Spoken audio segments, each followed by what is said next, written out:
దేవుని పరిశుద్ధమైన నామములకు మహిమ కలుగును గాక. ఎంతమంది సంతోషంగా ఉన్నారండి? కాస్త పైకి చెప్పండి. హల్లెలూయా. చాలా సంతోషం మీ మధ్యలో ఇలాగున్న నేను కూడా మీతో కలిసి ప్రభు నామాన్ని కనపరచడానికి కొద్ది సమయం, ఎక్కువ సమయం కాదు, ఆల్రెడీ ఇప్పటికే మీరే చాలా మరి విషయాలు చక్కగా జ్ఞాపకం చేసుకున్నారు. నేను అడగాలనుకున్నటువంటి ప్రశ్న ఆల్రెడీ పాస్టర్ గారు అడిగేశారు. అంటే గత 3 సంవత్సరాలుగా నేను మరి ఏ మాటలైతే చెప్తా ఉన్నాను, లేక నా ద్వారా పరిశుద్ధాత్మ దేవుడు తెలియజేసినటువంటి విషయాలు ఏమిటి అని అడిగినప్పుడు నేను చాలా చక్కగా వాటిని గుర్తుపెట్టుకున్నారు. దాన్ని బట్టి నేను ప్రభు యొక్క నామంలో మిమ్మల్ని ప్రత్యేకంగా అభినందిస్తూ ఈ 6 సంవత్సరాలు పూర్తి చేసుకుని ఈ 7వ సంవత్సరంలోనికి మీరు అడుగుపెట్టి ప్రభువుని స్తుతించడానికి ఈ కృతజ్ఞత కూడిక ఏర్పాటు చేసుకున్నారు కనుక మరి ఈ శ్రేల 7th శ్రేల యానివర్సరీ కూడికలోనికి వచ్చినటువంటి దేవుని పిల్లలైనటువంటి మీ అందరికీ కూడా ప్రభు అయినటువంటి యేసయ్య నామంలో నా ప్రేమ వందనాలు తెలియజేస్తాను. మీ అందరికి వందనాలండి. పాస్టర్ గారు కూడా ప్రత్యేకమైన వందనాలు తెలియజేస్తా ఉన్నాను. ఎందుకంటే మరి నాకు కూడా ఒక పాత్రను పోషించడానికి అవకాశాన్ని ఇచ్చారు. యాక్చువల్గా ఈరోజు ఎవరినైనా దైవ సేవకురాలు వాక్యం చెప్పడానికి కానీ సాక్ష్యం చెప్పడానికి కానీ పిలిస్తే బాగుంటుందని చెప్పేసి అని అనుకున్నాం. కానీ ఈరోజు ఏ రోజు చెప్పండి? గుర్తుందా? ఈరోజు మరి అంత ఆలోచిస్తారండి.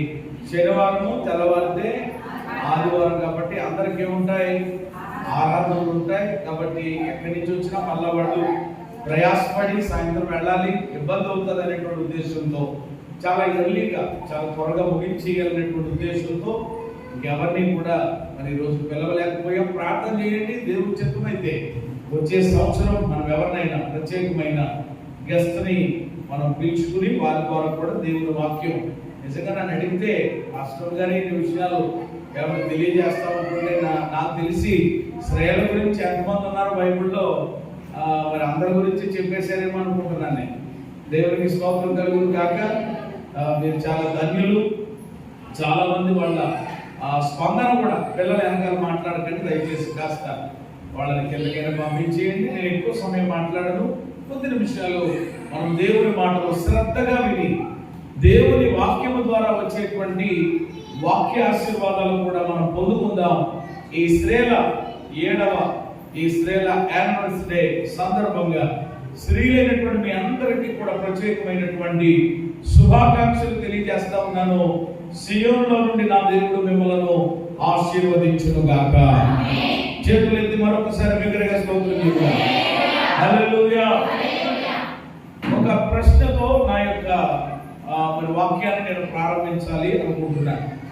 ఈరోజు ఇంతవరకు చేసినటువంటి కార్యక్రమం అది ఒక చిన్న బైబిల్ క్విజ్గా పెట్టాం కదా. ఎలా ఉందంటారు? దాని స్పందన చెప్తారా? ఇప్పుడు పెట్టినటువంటిది ఏ విధంగా ఉంది?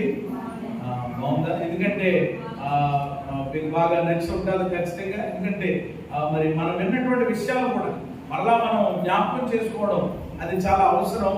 కాబట్టి ఈ శ్రేల యానివర్సరీ ఒక ప్రత్యేకంగా ఉండాలి అని ఆలోచించడం జరిగింది. మీరు కూడా చాలా చక్కగా స్పందించి నేను రమ్మనగానే మరి కుడి వైపున మేకలు, ఎడం వైపున గొర్రెలు అన్నట్లుగా వెంటనే ఇంకా ఆలస్యం చేయకుండా చక్కగా మీరు నా మాటలకు గౌరవించి మీరు వచ్చేసారు. చక్కగా క్విజ్లో పాల్గొంటూ పొందారు. దాని ద్వారా కూడా మీరు ఎంతగానో దీవించబడ్డారని నేను నమ్ముతూ ఉన్నాను. నేను అడిగేటువంటి ప్రశ్న చాలా సింపుల్ ప్రశ్న అన్నమాట ఇది. అదేమిటి అంటే బైబిల్లో మనందరికీ తెలుసు నోవాహు. ఏమంటే నోవాహుకి ఎంతమంది పిల్లలు? నోవాహు గారికి ఎంతమంది పిల్లలు అని నేను అడుగుతా ఉన్నాను. అమ్మా, 3. వాక్యంలో ఉన్నటువంటి మాట చాలా సంతోషం. 3 ఎవరు అని అంటే వాళ్ళు కుమారులు, 3 కుమారులు. మరి ఇప్పుడు నోవాహు గారికి ఎంతమంది కోడళ్ళు? ఎంతమంది అండి? అంటే ముగ్గురు కొడుకులు ఉన్నప్పుడు ఖచ్చితంగా 3 రెళ్ళు ఉంటారు కదా, 3 మూడు ఉంటారు కదా. కాబట్టి ముగ్గురు. ఆ నోవాహు గారి యొక్క ఆ ముగ్గురు యొక్క కోడళ్ళ పేర్లు ఏంటో చెప్పండి. వారి పేర్లు తెలియజేయండి. తెలిస్తే అమ్మ ఏమంటున్నారు? చాలా సంతోషం.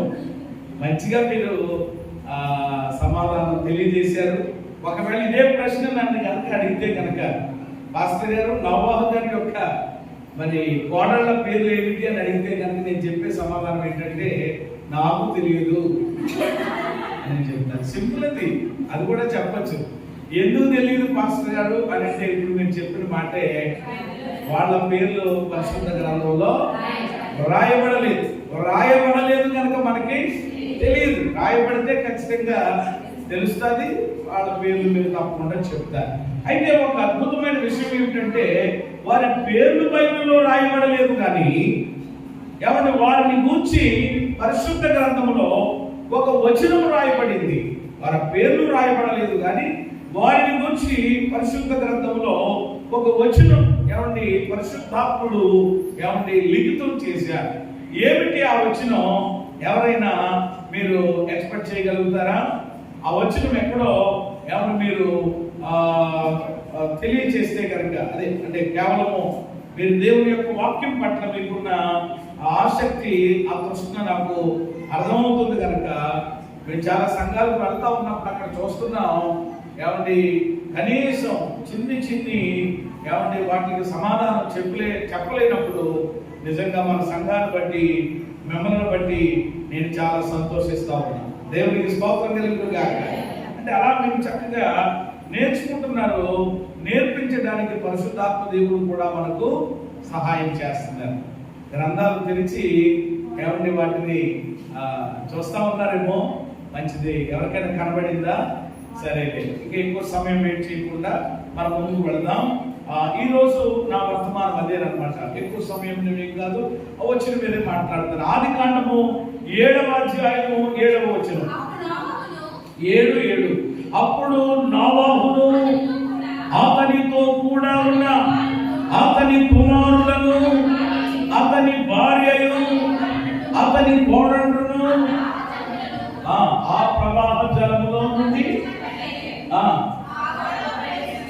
ఆ వాడలోనికి ప్రవేశించింది.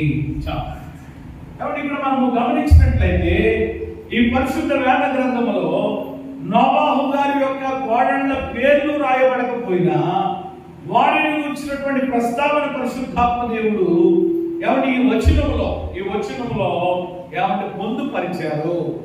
ఏమంటే ఈ వచనంలో నుండే ఒక 3 తలంపులు నేను మీ ముందుంచి దేవుని యొక్క వాక్యంతో మీకు పరిచయం చేయాలని నేను ఆశపడతా ఉన్నాను. ఏమంటే మీరు గమనించినట్లయితే ఏమంటే వీరిలో నుండి మనం నేర్చుకునేటువంటిది ఏమిటి? ఏమంటే ఈ 7వ అధ్యాయం 7వ వచనంలో ఈరోజు మీరు చేసుకునేటువంటి యొక్క యానివర్సరీ కూడా ఎన్నో సంవత్సరం చెప్పండి? ఇది 7వ వార్షికోత్సవం. అలాగే ఈ నెల కూడా ఏ నెల చెప్పండి? 7వ నెల. అలాగే మనం చదువుకున్నటువంటి అధ్యాయము 7వ అధ్యాయం వచనం కూడా అంతా 7 మీదే ఏమంటే ప్రయాణం చేస్తుంది. 7కి ఉన్నటువంటి ప్రాముఖ్యత మనకు తెలుసు. 7 అనగా సంపూర్ణమైన సంఖ్య. కాబట్టి ప్రియమైన దేవుని బిడ్డలారా, ఇక్కడ వీరి దగ్గర మనం నేర్చుకునేటువంటి పాఠం ఏమిటి? ఏమంటే వీరిని గురించి బైబిల్లో ఒకే వచనం రాయబడింది కానీ ఆ వచనంలో వాళ్ళు ఏమై ఉన్నారో, వాళ్ళ యొక్క లక్షణాలు ఏంటో, వాళ్ళ దగ్గర నుండి మనం నేర్చుకునేటువంటి ఆత్మీయ పాఠం ఏమిటో ఈ స్త్రీల యానివర్సరీ రోజు నాడు పరిశుద్ధాత్మ దేవుడు మనకు నేర్పించబోతున్నారు కనుక ఆత్మ సంఘములతో చెప్పుచున్న మాట చెవిగలవాడు వినుగాక. మీరు చాలా జాగ్రత్తగా ఈ మాటలు మీరు గమనించాలని నేను మీకు మనవి చేస్తా ఉన్నాను. ప్రియమైన దేవుని బిడ్డలారా, ఇక్కడ రాయబడినటువంటి మాట ఏమిటి అని అంటే అతని భార్యయు అతని కోడళ్ళును అనేటువంటిది. అంటే ఇక్కడ ఏమంటే నోవాహు గారి యొక్క కోడళ్ళు కూడా మనకు కనబడుతున్నారు. ఆ ప్రవాహ జలములను వారు ఏం చేయడానికంట తప్పించుకున్నటకై ఆ వాడలో చెప్పండి ఏం చేశారు? ప్రవేశించారు. వాడలో ప్రవేశించారు. ఈరోజు నేను చెప్పబోయేటువంటి సందేశానికి ఉన్నటువంటి టైటిల్ ఏమిటి అని అంటే, నోవహు ఓడల్లో నుంచి మనం నేర్చుకునేటువంటి 3 విషయాలు, లేక నోవహు ఓడలను నేర్పించే 3 విషయాలు. ఎవరు మనకు నేర్పిస్తున్నారు? నోవహు ఓడలు. ఎవరి మరి నోవహు ఓడల గురించి మరి మీరు ఎప్పుడైనా విన్నారో లేదో నాకు తెలియదు. పాస్టర్ గారు మరి స్త్రీల కూడికల్లో ఎవరి యొక్క నోవహు యొక్క ఓడల గురించి మరి చెప్పారో లేదో నాకు తెలియదు. కానీ ఎందుకో పరిశుద్ధాత్మ దేవుడు ఏమండి వాళ్ళ గురించినటువంటి ఒక చిన్న వచనంలో నుండి ఒక చక్కని పాఠాన్ని ఏమండి సంవత్సరం యానివర్సరీలో మనకు నేర్పడానికి ప్రభువు ఏమండి ఇష్టపడుతున్నారు. మొదటి మాట నేను చెప్తా ఉన్నాను, మీరు గమనించండి. ఇక్కడ వీరిలో మనకు కనబడేటువంటి మంచి లక్షణం ఏమిటి అని అంటే, వీళ్ళు ఎవరు అని అంటే కనుక నోవహు కోడళ్ళు వివేకము కలిగినటువంటి స్త్రీలు. ఎవరు చెప్పండి? కోడళ్ళు వివేకము కలిగిన వారు. అమ్మా, ఏం కలిగిన వారు? అంటే ఈ నోవహు యొక్క కోడళ్ళకి ఏముందో చెప్పండి? వివేకం ఉంది. వివేకం ఉంది. వివేకం అంటే తెలుసు కదా మీకు? వివేకము కలిగి ఉండుట. వివేకం అనేటువంటిది చాలా అవసరం. ఇక్కడ గమనించండి. అంటే ప్రమాదం రాబోతుందని విన్నారు వీళ్ళు. ప్రమాదం రాబోతుంది. ఏంటా ప్రమాదం? జలప్రళయం. జలప్రళయం. అది మళ్ళీ మామూలుగా కాదు. ఎన్ని రోజులట? 40 రోజులు. ఏమండి? పగళ్ళు రాత్రులు ఏ విధమైనటువంటి తేడా లేకుండా ఏమండి కుంభ వర్షం అన్నమాట. ఏమంటే చాలా భయంకరంగా కురిసేటువంటి వర్షం అది. ఏమంటే ఇలాంటి మరి జలప్రళయం రాబోతుందని, ప్రమాదం రాబోతుందని, ఈ ప్రమాదం ద్వారా అందరూ కూడా ఏమంటే దేవుని యొక్క ఉగ్రతకు గురి కాబోతున్నారని విషయాన్ని వాళ్ళు విన్నారు. అంటే అందరూ విన్నారు చెప్పాలంటే యాక్చువల్గా. కాబట్టి అందులో వీరు కూడా విన్నారు. అయితే ఇక్కడ గమనించవలసినటువంటి విషయం ఏంటంటే, నోవహుతో పాటు ఏమంటే నోవహు యొక్క కుమారులు, అంటే వీరి యొక్క చెప్పండి ఏమవుతారనమాట? భర్తలు. ఏమంటే భర్తలతో వీరు కూడా చెప్పండి ఏం చేశారు? ఆ వాడలోనికి ప్రవేశించారు. అంటే వీళ్ళకి ఏముందనమాట? వివేకం ఉంది. అక్కడ మీరు గమనిస్తే చాలా మంది అప్పటికే ఏమండి నోవహు ఎవరు ఆ జలప్రళయం రాబోతుంది, దేవుడు వాడ కట్టమని చెప్పారు. ఇదిగో ఈ యొక్క మరి చిత్తిసారపు మానుతోటి నేను వాడ కడతా ఉన్నాను. ఏమంటే వాడ కట్టడం పూర్తవుతుంది, మీరందరూ ఈ వాడలోనికి వచ్చి ప్రవేశించండి అని చెప్పి ఆయన తెలియజేస్తా వచ్చాడే తప్ప ఎవరో కూడా వివేకముతో చెప్పండి ఏం చేయలేకపోయారు? ఆలోచించలేకపోయారు. ఏమంటే గ్రహించలేకపోయారు. ఆ వాడలో ప్రవేశించలేదు. కానీ ఈ నోవహు యొక్క కోడళ్ళకి ఏముందన్నమాట? వివేకం ఉంది కాబట్టే చెప్పండి ఏం చేయమంటారు? వాడలోనికి ప్రవేశించారు, ఉపద్రవము నుండి తప్పించబడ్డారు. చేతులెత్తి స్తోత్రం చెప్పండి. అంటే మనం కలిగి ఉన్న వివేకం మనలను చెప్పండి ఎందులో నుండి తప్పిస్తుంది? ప్రమాదాల నుండి. చెప్పండి ఎందులో నుండి? ఈరోజు చాలా మంది స్త్రీలు కూడా ఏమండి, ఈరోజు స్త్రీలు కూడా చాలా మంది స్త్రీలు ఎక్కువగా ఏమంటే పురుషుల కంటే నన్ను అడిగితే స్త్రీలే. ఎందుకనంటే స్త్రీ ఎవరన్నమాట? మీ గురించి చెప్పుకున్నామా? బలహీనమైనటువంటి ఘటన. ఇట్టే ఏమండి మీరు చాలా పొట్ల పడిపోతారట. ఏమంటే స్త్రీలు అనమాట చాలాసార్లు. ఏమంటే మన ఎవరో ఎందుకు అవ్వమ్మ, ఏమంటే అవ్వమ్మ దగ్గరికి ఏమంటే సాతాన్ గారు వచ్చి దేవుడి పండు మరి చెప్పాడు, అది తినద్దన్నాడా? పిచ్చిదానా అది ఇది మీరు తింటే ఏమైపోతారు?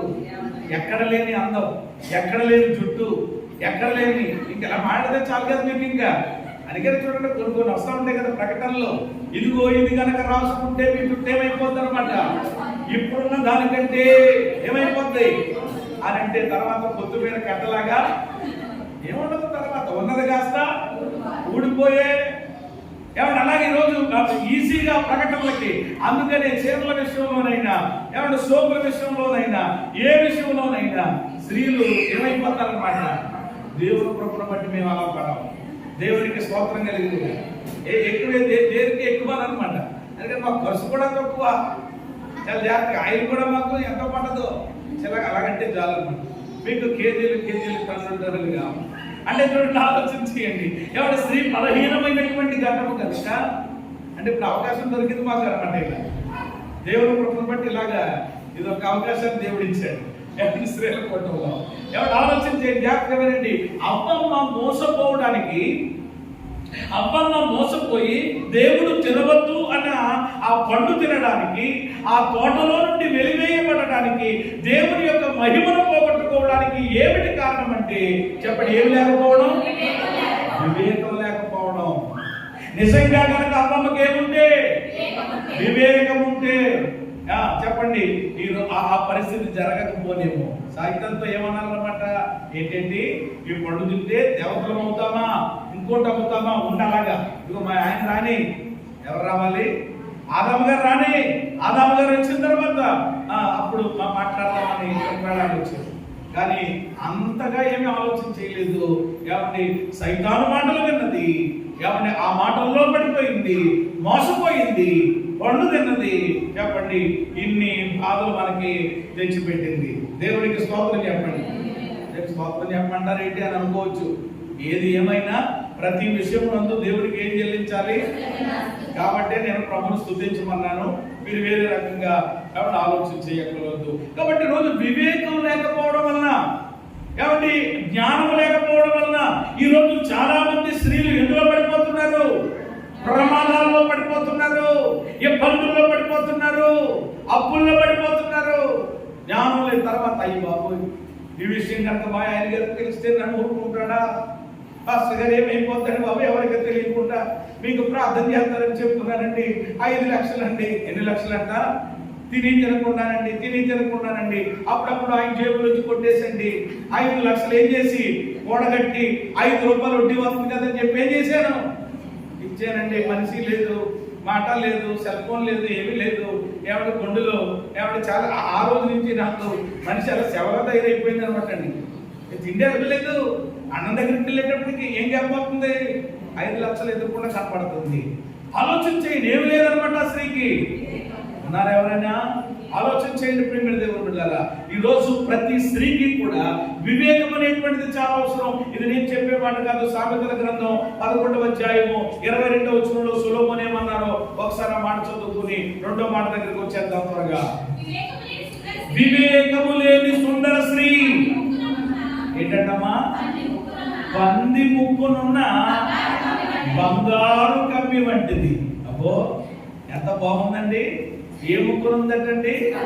పంది ముక్కునున్న బంగారు కమ్మి. కమ్మేమో ఏ కమ్మి? ఇలా వెనకాల దయచేసి నా మాటలు వినాల కొద్దిసేపు. నేను చెప్పాను కదా, చాలా తొందరగా నేను ముగించే ప్రయత్నం చేస్తాను. మీరు సేఫ్గా ఉంటే చక్కగా వినాలి ఈ మాటలు.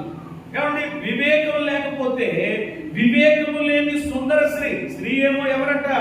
సుందరమైనదే. కానీ ఆ వివేకం లేకపోతే ఆ స్త్రీ ఎలాంటిది అని అంటే పంది ముక్కును ఉన్నటువంటి పంది. మనకు తెలుసు కదా పంది పరిస్థితి ఎలాంటిదో తెలుసు కదా. పంది ఎక్కడ తిరుగుతుంది? అసలు పందికి బాగా ఇష్టమైన ప్లేస్ ఏంటి చెప్పండి? బుర్రగా రొచ్చు. ఏమంటే అదే కావాలి దానికి. ఏమంటే అలాంటి రొచ్చులో రొప్పులో తిరిగేటువంటి పంది ముక్కుకున్నటువంటి బంగారు కమ్మి వంటిదట. ఎవరు అనంటే వివేకము లేని. చూసారా? ఒకవేళ యేసుక్రీస్తు మహిమందిరంలో ఎవరు అలా ఉండకూడదు. మీరందరూ ఎలాంటి స్త్రీలుగా ఉండాలంటే వివేకము కలిగిన, జ్ఞానము కలిగినటువంటి స్త్రీల వలె మీరు ఉందురుగాక. చాలా అవసరమంటిది. వివేకం లేకపోతే మోసపోయే పరిస్థితి ఉంది, ఇబ్బందులు పడే పరిస్థితి ఉంది, ప్రమాదాలు పడే పరిస్థితి ఉంది. కుటుంబము కూడా అల్లరి పాలైపోయేటువంటి ప్రమాదం ఉంది. కనుక ఏమంటే ఇక్కడ ఈ నోవాహు యొక్క కోడళ్ళు నేర్పించేటువంటి మొదటి పాఠం ఏమిటి అని అంటే వాళ్ళకి ఏముందో చెప్పండి? ఆ ముగ్గురికి వివేకం ఉంది. ఆ ముగ్గురు తోటి కోడళ్ళు ఇదిగో మావయ్య గారికి దేవుడు చెప్పారట, మావయ్య గారితో దేవుడు మాట్లాడారట, మావయ్య గారిని దేవుడు ఏం కట్టమన్నారంట? వాడ కట్టమన్నారంట. ఎవరో ఇంటలేదు మావయ్య గారి మాట. ఎవరింటే వినకపోతే మనకేంటి? పద మనం చక్కగా ఏమండి మరి మావయ్య గారి ద్వారా దేవుడు కట్టించినటువంటి ఆ వాడలోనికి మనం ఏం చేద్దాం? ప్రవేశిద్దామని వివేకముతో, జ్ఞానముతో ఆ ఓడలోనికి వెళ్ళారు. భయంకరమైనటువంటి జలప్రళయం నుండి తప్పించబడ్డారు, రక్షించబడ్డారు. ఈ రోజు మనందరికీ కూడా ఒక మాదిరి అయ్యారు. చేతులెత్తి స్తోత్రం చెప్పండి. నెంబర్ 2, రెండవ మాట మళ్ళీ అదే వచ్చిన అన్నమాట. అదే వచ్చిన ఏమండి, ఆ ఓడను ఆ ప్రవాహ జలములను తప్పించుకున్నట్టకై ఆ ఓడలో ప్రవేశించిరి. రెండవదిగా మనం చూస్తే వీళ్ళలో మనకు కనబడేటువంటి రెండవ విషయం ఏమంటే, ఈ నోవాహు ఓడను మనకు నేర్పించేటువంటి రెండవ సంగతి ఏమిటి అనంటే, వీళ్ళలో ఏం కనబడుతుంది అనంటే, వివేకముతో పాటు వీళ్ళకి ఏముంది అనంటే విశ్వాసం ఉంది. వివేకంతో పాటు ఏముంది? విశ్వాసం. థింక్ చేయాలి జాగ్రత్తగా దేవుని యొక్క వాక్యాన్ని. విశ్వాసం ఉంది. ఎలాగంటే జలప్రళయం రాబోతుందని నోవాహు ద్వారా విన్నారు. ఏమండి, ఎంతకాలం విన్నారు?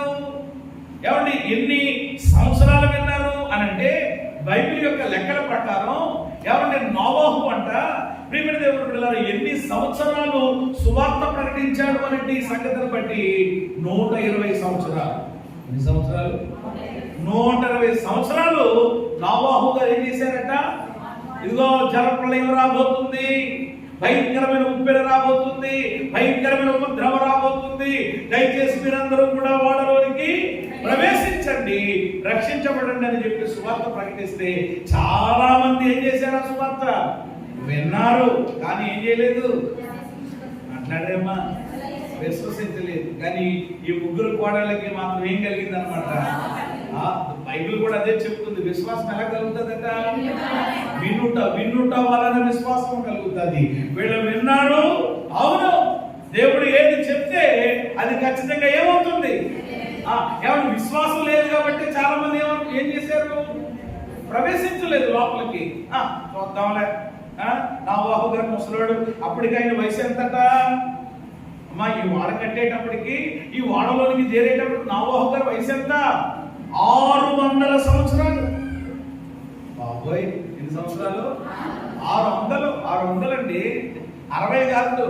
ఏమంటే 600 సంవత్సరాలంటే ఎలా ఉంటాడో ఆలోచన చేయండి. ఆయన ఏమంటే ఈ ముసలోడి మాటలు ఎవడంటాడు, ఈ ముసలోడి మాటలు ఎవడ నమ్ముతాడు అని చెప్పి అందరూ కూడా ఏమంటే నోవాహు గారి యొక్క మాటలు ఏం చేయలేదు అనమాట, లెక్క చేయలేదు, విశ్వసించలేదు. కానీ వీళ్ళ ప్రియమైన దేవుని బిడ్డలారా, ఆ వివేకం కలిగినటువంటి వాళ్ళు, అలాగే వివేకంతో పాటు విశ్వాసం ఉంది కాబట్టి ఆ ఓడలోనికి వెళ్ళి ఏం చేయగలిగారు? ప్రవేశించగలిగారు. ప్రవేశించి ఆ జల ప్రళయాన్ని నుండి, ఆ భయంకరమైన ఘోరమైన విపత్తు నుండి వాళ్ళు ఏం చేయబడ్డారు? ప్రతి స్త్రీకి చెప్పండి, వివేకంతో పాటు ఏముండాలి?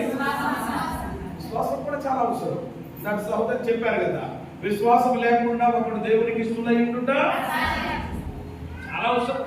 మీ భర్తలు మారాలన్నా, మీ అప్పులు తీరాలన్నా, మీ సమస్యల నుండి మీరు విడుదల పొందాలన్నా, మీరు ఆధ్యాత్మికంగా బలపడాలన్నా, ఆత్మలో అన్ని విషయాలు మీరు వర్ధిల్లుతూ ముందుకు వెళ్ళాలన్నా, ఏమంటే ఖచ్చితంగా మీలో ఉండాల్సిందేది?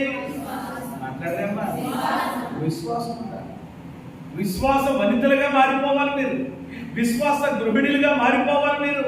ఏమంటే విశ్వాసంలో మీరు తారాస్థాయిలోనికి వెళ్ళాలి. కానీ ఈరోజు చాలా విచారం ఏంటి అంటే, దైవ సన్నిధికి వస్తున్నారు, దేవుని మాటలు వింటున్నారు, ప్రత్యేకంగా స్త్రీల పరిచర్య కూడా ఏర్పాటు చేయబడి ఎన్నెన్నో వర్తమానాలు, ప్రసంగాలు దేవుని సేవకురాల ద్వారా ప్రభు అందిస్తున్నా కానీ ఇంకా చాలా మందికి ఏముండట్లేదు చెప్పండి? విశ్వాసం ఉండలేదు. విశ్వాసం ఉండలేదు కాబట్టి వేరే వేరే కార్యక్రమాలు చేస్తున్నారు, వేరే వేరే పనులు చేస్తున్నారు. నాకు అందుకని అనిపిస్తుంది కొన్నిసార్లు, ఏంటి ఎలా చేశారు? మందిరానికి వస్తూ, దేవుడి సన్నిధికి వస్తూ, దేవుడి మాటలు వింటూ, ఏంటి ఈ విధానము ఏమని వీళ్ళు మరి ఫాలో అవుతున్నారు అని అంటే అప్పుడు అర్థమవుతుంది, అయ్యో వీళ్ళలో విశ్వాసం చెప్పండి ఏమవుతుంది అనమాట, తక్కువైపోతుంది, సన్నగిలిపోతుంది. విశ్వాసం లేనప్పుడే అలాంటి పనులు చేస్తారు. దేవుని పిల్లలు లేక ముఖ్యంగా స్త్రీలైనటువంటి మీ జీవితాల్లో ఉండాల్సినటువంటి అతి ప్రాముఖ్యమైనటువంటి లక్షణం ఏమిటి అని అంటే విశ్వాసం. చెప్పండి అందరి మాట. బైబిల్లో చాలా మంది 12 ఏళ్ల నుండి రక్తస్రావం కలిగినటువంటి స్త్రీ, ఆమె బాగుపడ్డాను కూడా ఆమెలో ఉన్నదని చెప్పండి. అక్కడ ఏమండి మరి కుమారి గారికి వచ్చినటువంటి ప్రశ్నలో ఏమంటే కనాను ఆమెలో ఉన్నది కూడా ఏమిటి చెప్పండి. అంటే చాలా మంది బైబిల్లో ఏం కలిగిన స్త్రీలుగా ఉన్నారు. మరి ఈరోజు మీకు విశ్వాసం ఉందా? దేవుని మాట మీద మీకు విశ్వాసం ఉందా? ఏమంటే దేవుని సేవకులు చెప్పారు, ప్రార్థన చేశారు, దేవుడు తప్పకుండా కార్యం చేస్తారని నమ్ముతున్నారా? అంతేగాని ఇక్కడ ఏదో ఏమంటే అవునండి అవునండి అని చెప్పి తలకాయలు ఊపి ఏమంటే ఆమెనని బయటికి వెళ్ళిన తర్వాత మళ్ళా ఏమంటే మన పనులు మనమే అని అంటే అది విశ్వాసం ఎలాగా అనిపిస్తుంది? ఆలోచన చేయండి. కాబట్టి మొదటిది ఏమంటే వీళ్ళలో వివేకం ఉంది, జ్ఞానం ఉంది, అందుకనే వాడలో ప్రవేశించి ఆ జలప్రలయం తప్పించబడ్డారు. రెండవది, అయ్యో మా మావయ్య గారి ద్వారా దేవుడి స్వార్థను ప్రకటన చేస్తున్నాడు, ఎవరు వింటే వినకపోతే మాకేంటి, ఎవరు నమ్మితే నమ్మకపోతే మాకేంటి, మేము విన్నాము, ఆ మాటలు మేమేం చేస్తాం, నమ్ముతాము. నమ్మక విశ్వాసం ఉంది కాబట్టి మరో మాట మాట్లాడకుండా చెప్పండి వీళ్ళు ఎందులో ప్రవేశించారు? వాళ్ళ అత్త మామల వెనకాల, వాళ్ళ భర్తల వెనకాల వాళ్ళు కూడా చక్కగా ఆ ఓడలోనికి ప్రవేశించి ఈరోజు మనకి వాళ్ళ మాదిరికరంగా ఉన్నారు. ఆఖరి మాట చెప్పి నా వర్తమానాన్ని ముగిస్తూ ఉన్నాను. ఇక వేళలో మనకు కనబడేది ఏమిటి అని అంటే కనుక ఏమండి, విధేయత కలిగిన వారు వీళ్ళు. ఈ స్త్రీలు ఎటువంటి వారు చెప్పండి?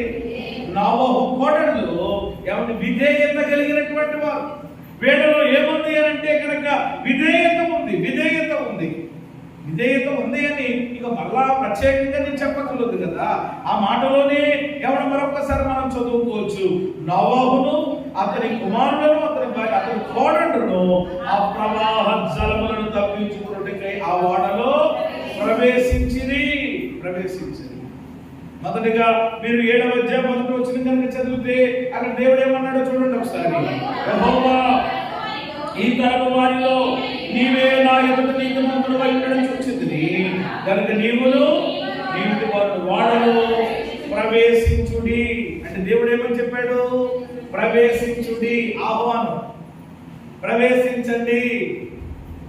బాబు నా బాబు అమ్మా మీరు ఎవరి సంగతి పక్కన పెట్టండి, ఇదిగో మీరైనా అని దేవుడు చెప్పినప్పుడు ప్రవేశించుడి అనేటువంటి ఒక ఆహ్వానము దేవుని దగ్గర నుంచి వచ్చినప్పుడు, దేవుని దగ్గర నుంచి ఒక సందేశం వచ్చినప్పుడు వెంటనే ఎవరి యొక్క ముగ్గురు కోడళ్ళు కూడా ఏం చేశారన్నమాట? ప్రవేశించారు అని అంటే చెప్పండి వాళ్ళు ఏముందన్నమాట? విధేయత ఉంది కనుకనే వాళ్ళు ప్రవేశించారు. ఏమంటే వాళ్ళు లోబడేటువంటి ఆ గుణం వాళ్ళలో ఉంది కాబట్టి ప్రవేశించారు. లేకపోతే మిగిలిన వాళ్ళు చెప్పినట్లుగా చెప్తారు. మిగిలిన వాళ్ళు చాలా విషయాలు చెప్పారు కదా. నోవహుకి ఏమైనా పిచ్చి పట్టిందా? ఇప్పుడేంటి వర్షం కూడా వాళ్ళకి తెలియదు ఎవరికి కూడా టైంలో అసలు చెప్పాలంటే. ఈయన ఏదో కొత్త మాటలు చెప్తున్నాడు అని అనుకుని చాలా మంది కామెంట్ చేస్తుండొచ్చు ఆ దినాల్లో. కానీ కామెంట్ చేసే వాళ్ళతోటి వీళ్ళు కూడా కూడి ఏం చేయలేదు అనమాట, కామెంట్ చేయలేదు. కానీ ఈ మాట ఎక్కడి నుంచి వచ్చింది? దేవుడి దగ్గర నుంచి వచ్చింది. ఆ మాట మా మావయ్య గారికి అందింది, మా మావయ్య గారి ద్వారా మనకు వచ్చింది, అందరికీ వచ్చింది. ఎవరు వింటే వినకపోతే, ఎవరు నమ్మితే నమ్మకపోతే మనకేంటి? మనం విన్నాం, మనం నమ్ముదాం, మనము విశ్వసించి ఆ ఓడలో ఏం చేద్దాం? ప్రవేశిద్దామని వాళ్ళ విధేయతను చాటారు. ఆ గొప్ప జల ప్రళయంలో నుండి తప్పించబడ్డారు. పేతురు పత్రికలో మీరు తర్వాత చదువుకోండి. ఆ యనమండుగురు నీటి ద్వారా చెప్పండి ఏం చేయబడిన ఉంది? బాప్తిసము పొందిరి అని వాక్యంలో పరిశుద్ధాత్ముడు అక్కడ రాయించారు. ఏమన్నా ఒక మాటలో చెప్పాలి అని అంటే వీళ్ళు భౌతికంగా ఫిజికల్ గా ఘోరమైనటువంటి ప్రమాదంలో నుండి తప్పించబడ్డారు. ఏమన్నా అలాగే ఆధ్యాత్మికంగా కూడా చెప్పండి వీళ్ళ ఆత్మలు కూడా ఏం చేయబడ్డాయి అన్నమాట. 2 రకాల రక్షణ కలిగింది వీళ్ళకి. భౌతిక పరంగా ప్రమాదంలో నుండి రక్షించబడ్డారు, వాళ్ళ ఆత్మలు కూడా చెప్పండి ఏం చేయబడ్డారు. నిజంగా నడితే మొదటి బాప్తిసం ఎవరు పొందారన్నమాట బైబిల్లో? ఈ యనమండుగురే. దేవునికి స్తోత్రం చెప్పండి. ఆ తర్వాత బాప్తిసాల కార్యక్రమం చక్కగా ప్రియమైన దేవుని బిడ్డలారా ప్రారంభించబడుతూ కొనసాగుతూ ఇప్పటికీ వస్తూ ఉంది. కాబట్టి ఇప్పుడు నోవహు కోడళ్ళు నేర్పించేటువంటి 3 విషయాలు. వీళ్ళలో విధేయత ఉంది కాబట్టి ఈరోజు ప్రతి స్త్రీకి కూడా ఈ 3వది విధేయత చాలా అవసరం. వింటున్నారా నా మాటలు?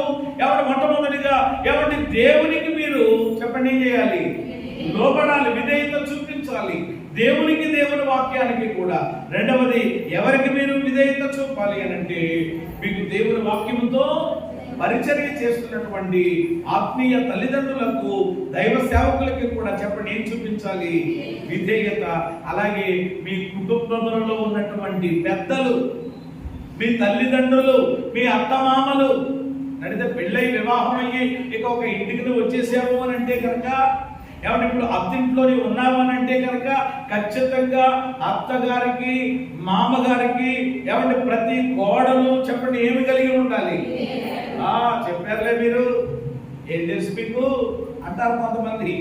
ఎంత తెలిసినా కూడా ఏమంటే వాళ్ళు జీవితాన్ని వడబోసి వచ్చారు, వాళ్ళ జీవితంలో ఎన్నెన్నో విషయాలు ఏమంటే తెలుసుకుని వచ్చారు అని చెప్పి అత్తమామలను చక్కగా గౌరవించి ఏమండి వారు చెప్పేటువంటి మాటలకు అలాగేనండి అత్తయ్య గారు, అలాగేనండి మామయ్య గారు అని చెప్పండి ఏమి తెలియజేయాలి వాళ్ళకి అంటే విధేయత.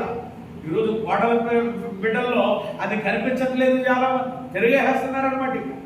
మామూలుగా కాదు, ఇంకా అలాగంటే పాస్టర్ గారు మీకు ఏం తెలిసండి మా అత్తగారి గురించి అని అంటారు. మళ్ళా పైపెచ్చు ఎవరు మీ అత్తగారు ఎటువంటిదో అనేటువంటిది అది ప్రక్కన పెట్టండి.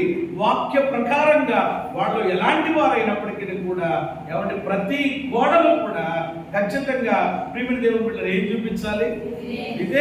విధేయత చూపాలి. అది దేవుని యొక్క వాక్యం చెప్తున్నటువంటి విధానం. ఇందాక సహోదరి చెప్పారు, ఒక స్తుతి కొరకు ఏమీ కాదు కదా.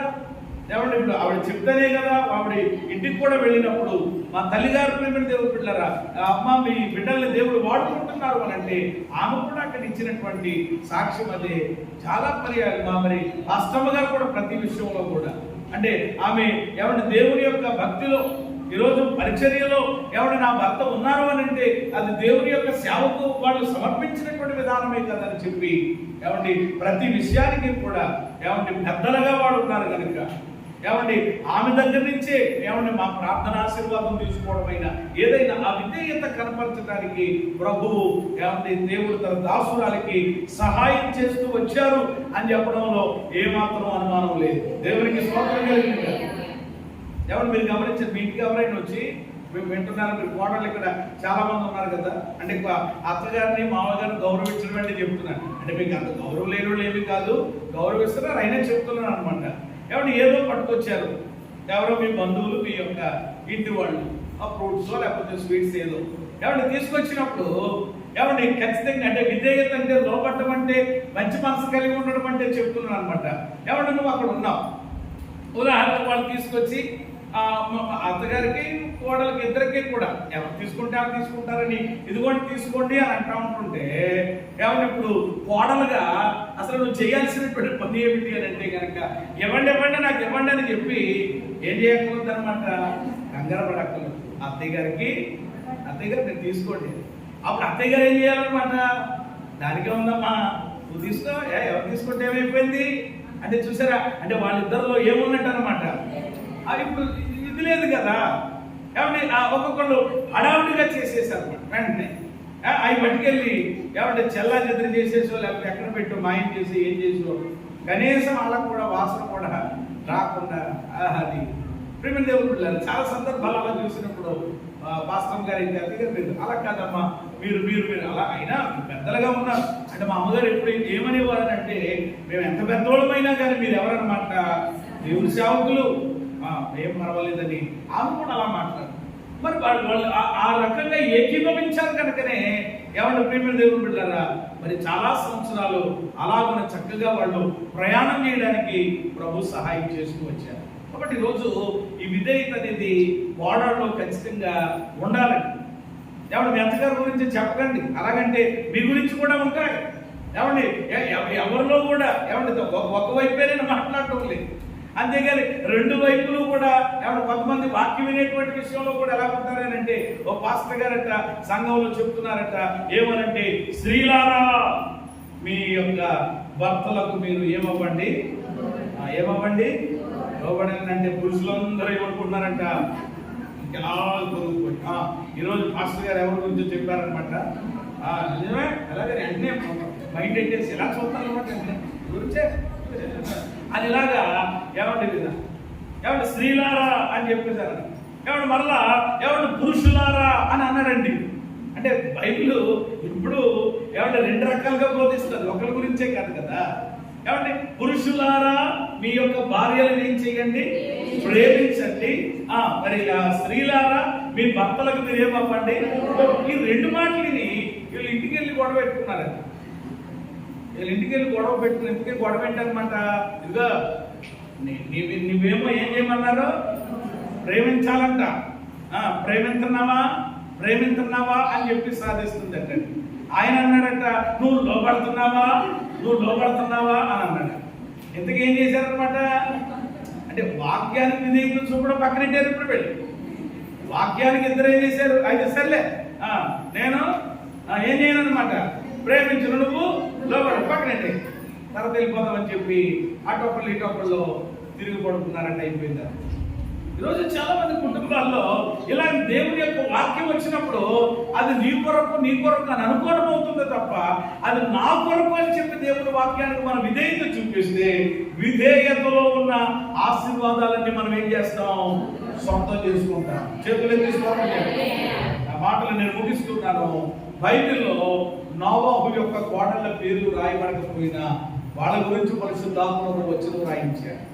ఆ వచనం మనకు నేర్పిస్తున్నా లేక నోవాహు కోడళ్ళు నేర్పిస్తున్న 3 ఆత్మీయ విషయాలు, వాళ్ళలో ఉన్నటువంటి మంచి లక్షణాలు ఈరోజు మీలో ఎందుకు మీరు కలిగి ఉండకూడదు? మొదటి మాట చెప్పండి. నోవాహు కోడళ్ళు ఎలాంటి వారు అంటే వివేకం, జ్ఞానం కలిగిన వారు. వాళ్ళలో వివేకం ఉంది కాబట్టి ఆ వాడలోకి ఏం చేయగలిగారు? ప్రవేశించారు, ప్రమాదం నుండి తప్పించారు. రెండవది విశ్వాసం ఉంది వాళ్ళకి. 120 సంవత్సరాలు చెప్తే ఎవడూ విశ్వసించలేదు అసలు. కానీ ఈ 3 కోడళ్ళు కూడా చక్కగా ఒకవేళ మీరు అనుకోవచ్చు కొడుకులు కాబట్టి వాళ్ళు విన్నారండి. మేము వినాల్సిన పని లేదండి, మీరు ఎత్తే వెళ్ళండి, మీరు ఎక్కండి, మేము ఎక్కం అనేటువంటి తిరగబడేటువంటి కోడలుగా మీరు ఉండొచ్చు. కానీ అలా లేరు. ఏమండి, వివేకం కలిగి ఉన్నారు, విశ్వాసం కలిగి ఉన్నారు. సేమ్ టైం ఏం చూపించారు చెప్పండి? ఇక్కడ ఒక రకంగా చెప్పాలంటే ఈ నోవాహు కోడళ్ళు అటు దేవుని మాటకు విధేయత చూపించారు. చెప్పండి, మామగారి మాటకి కూడా గౌరవం అన్నమాట. అలా దేవునికి లోపడాలి, వాక్యానికి లోపడాలి, ఎవరి సంఘంలో దైవజనుడికి లోపడాలి. ఇంట్లోకి వెళ్ళిన తర్వాత పెద్దలకి అత్తమామలకి లోబడి విధేయత చూపిస్తే మీరు తప్పకుండా ఉపద్రవాల నుండి, ప్రమాదాల నుండి, విపత్తుల నుండి తప్పించబడతారు, రక్షించబడతారు, క్షేమంగా ఉంటారు. ఏమంటే వీళ్ళ గురించి బైబిల్లో రాయబడి ఉన్నట్లు మీ గురించి కూడా ఏమంటే జీవ గ్రంథంలో ఏమంటే రాయబడుతుంది. ఇటు భౌతికపరమైనటువంటి సమస్యలను తప్పించబడతాము, అటు మన ఆత్మలకు గొప్ప రక్షణ, నిత్య జీవం కలుగుతుంది. కనుక ఈ 3 మనసులో పెట్టుకుని ఆ 3ంటిని కలిగి ఉండండి. తద్వారా కలిగేటువంటి గొప్ప ఆశీర్వాదాలు మీరందరూ పొందుకోవాలని ప్రేమతో ఈ 7వ స్త్రీల యానివర్సరీ డే సందర్భంగా ఈ మాటలు తెలియజేస్తూ నా మాటలు ముగిస్తున్నాను. అలాంటి కృప దేవుడు మీ అందరికీ దయచేయుగాక. అటువంటి వివేకం అనుగ్రహించుగాక. అటువంటి విశ్వాసముతో నింపునుగాక. అటువంటి విధేయత కలిగినటువంటి స్త్రీలుగా దేవుడు మిమ్మల్ని ఆశీర్వదించుగాక.